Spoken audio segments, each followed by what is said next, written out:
at him again, man, when they thought it was finna end. Thank y'all for riding with me. Well, you know you forever lied them with your boy stories with V. At this time, y'all know what I need y'all to do for us. Like, share, comment, and I repeat, smash that subscribe button, y'all. We on that road to 100,000 subscribers. If you're new to the platform, welcome. Y'all know the motto by now. Kick back, relax. I got the rest of the show. AV Mob, let's get him, let's go. What's up, Mob? We back at him again, man. Kicking it off from the top. V Prime Story Time, episode 36. Let's dive into the mix. Now, man, let's take a moment, man, in all seriousness to realize what exactly is going on right now, man. An incident took place in my city yesterday that was out of this world, man. It was beyond wicked and wild because the risk to factor ratio, man, in this incident was out of this world. So now we got a well-known block, like I told y'all, man, Pennsylvania Avenue. Salute to the 1500. They had an incident down there yesterday where a police officer and a young man came into a interaction. They came into a situation. Things end up going terribly wrong, beyond terribly wrong, horribly wrong. Little dude end up passing away. Police end up getting injured, whatever the case may be. But they say, man, reports read that police doing a regular little investigation. They doing a regular little patrol. They doing a duty. They pulls on the block. Now, when they pull on the block, stick with me, y'all. They say, or the paper read that they identified a young man that looks like he just so happened to be armed, or he was carrying a firearm or a weapon. Now, one, how are you able to identify that? If you and your partner in the car and y'all driving past just so happen to look over, what gives you the insight that this young man is carrying a firearm? Like, out of all the stuff that y'all could have said, you used that for an excuse to jump out. Now, the reason that I say excuse is because you gotta understand, man, when you growing up in the trenches, you growing up around the way, we in contact with the same police damn near every day. So I might see Officer Loosehead on Monday, bust him up. He try and chase me, I get away from him. So now Tuesday he come back, I do it again. I might have been busting him up for about 3 weeks now. So now the next time he see me off the break, he thinking I got something on me. Or we already got this little vendetta to where as though every time he see me, I already know he gonna jump out on me. He already know I'm gonna take off on him. So it could have been one of them situations. So now, long story short, they say they see the little dude, they jump out. Now, when they jump out, Shorty take off. Now, we don't know why Shorty took off. He could have been scared. He could have been nervous. He could not like the police. He could have been traumatized since a kid, seeing the police run their little wicked and wild corrupt game that they do all the time, and we all know how they get down. So now, they say Shorty started taking off for real. Police get pursuit. But another interesting point that I read was, they say as the police gave chase, a crowd of people started running behind the police with their phones out. So now, this is where the phone is a blessing and a curse because it makes sure everything is captured so the police can't do nothing wicked and wild. But it's also evidence, you know, if the defendant try and bust a little move, it's like, damn, you got that on camera. I can't say this happened and you got on camera that happened. So forth and so on. So now, they get pursuit. My guess is Shorty back get put up against the wall. He might get tired. He ready get caught. They say he spin around. When he spin around, they say he bear a firearm. Of course, now you already know that give police all the reason, all the excuse that they need to do everything that they've been probably wanting to do. They say a shot go off. I'm not too sure which way the shot came from, but they say the police give fire for real. It ends up being a crazy, wicked and wild blowout. Shots that were beyond needed, if you ask me. You know, Shorty ended up catching the bad end of the stick. They say one of the police officers got hit in his big toe, so you know he going through whatever he going through.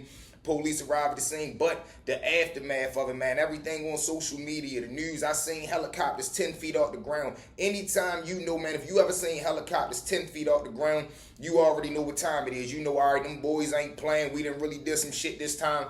They really put the press on us, man. When I seen the block, when I seen the avenue, it looked like they had every able police officer on that block. So now, think about this, y'all. If you got 80 police in one city, and 78 of them is on this one block, what you think all the other blocks in the city is doing? What type of crime you think is not being tended to on all the other blocks that only leaving 2 police out here on free patrol? So, you know, it was a wicked and wild situation. I believe word came back that Shorty ended up, unfortunately, not, you know, making it. He ended up M1 clean.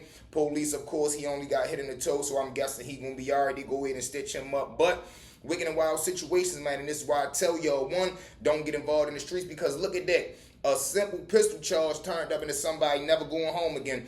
I know whoever Shorty is, and I send my love out to his family. I know every able body with a heart in his family just wish, man, I wish Shorty would have went to jail. Every parent would rather come visit you than have to bury you. You feel what I'm saying? Every parent don't want to have to go through neither one. But you know what I'm saying? It's like, man, if we gotta choose, I'd rather be able to still see you. I'd rather that situation had went a whole nother way than Shorty not being here no more. You feel what I'm saying? So again, man, we sending our love and our prayers. Pray for the city, man. Like I told y'all, it's forever Wicked and Wild, man, in the 410. With that being said, let's jump into story number 2. Now, Mob, story number 2, man, another Wicked and Wild situation. And this is when generations collide. You get what I'm saying? So I got a homeboy now.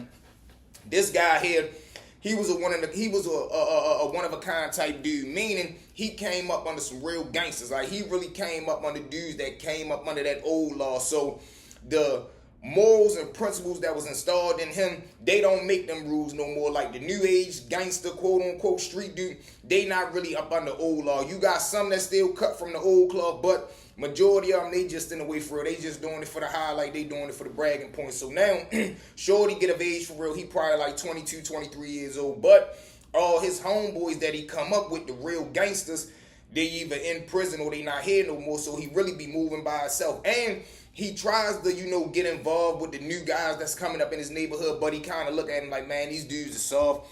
They ducks. They really don't got that dug in them. They really don't got that fire in them for real. So now he just doing his own thing. But some little dudes around the way try to play with him. Like, what I mean by play with him is they said something that you ain't supposed to say to a maid, man. Like the way that you play with your little homeboys that let you play with them like that, you can't play with everybody like that. So you can call him the B word. You can't say that to every man. So they out there cool and chilling on the block one day. Words end up getting a little heated. The dude that come up under the old law, he whipped the joint out and put that motherfucker on. Bang, bang, bang. So now when he working for real, the little dude that he work, he go tell his uncle. When he tell his uncle come on the block. My little man parked at the top of the street. He see his uncle walking up the street like he on some super fake tough shit. My little man jump out the car and start letting that motherfucker go. Oh, you coming up here for Shorty? Yeah, man, what the fuck you do to my nephew? Bang, bang, bang, bang, bang. He just started spanking that motherfucker all the time. The uncle spin around for real. He started breaking out. He ended up getting hit twice in the leg. But after that, he kind of started like leaning on niggas around his way because he like, man, you niggas is turkeys for real, man. Fuck all you niggas. But the niggas that he still rocked with, the dudes that he still had love for, he kept everything cordial and mutual with them. But anybody that wasn't in his mob or anybody that wasn't spitting that fire, he was dropping the hammer on you. So now you got dudes, like I told you, it's always that one in a million. It's always that needle in the haystack that move, think, and act just like you do. So it's a young dude coming up around the neighborhood. He on that exact same time. He got some uncles that's real gangsters. He got some men in his family that put them same laws in him. So now he got a homeboy who really a chump. Now his homeboy that's a chump, he getting pressed on by he getting pressed on by my homeboy for real. So now when the little sucker dude go back and tell the new little young dude that's coming up with that fire in him, he like, man, what the fuck, man? What the fuck you mean? He pressing you? No, you ain't giving that nigga shit. Fuck that. Tell yo come around here and get that shit.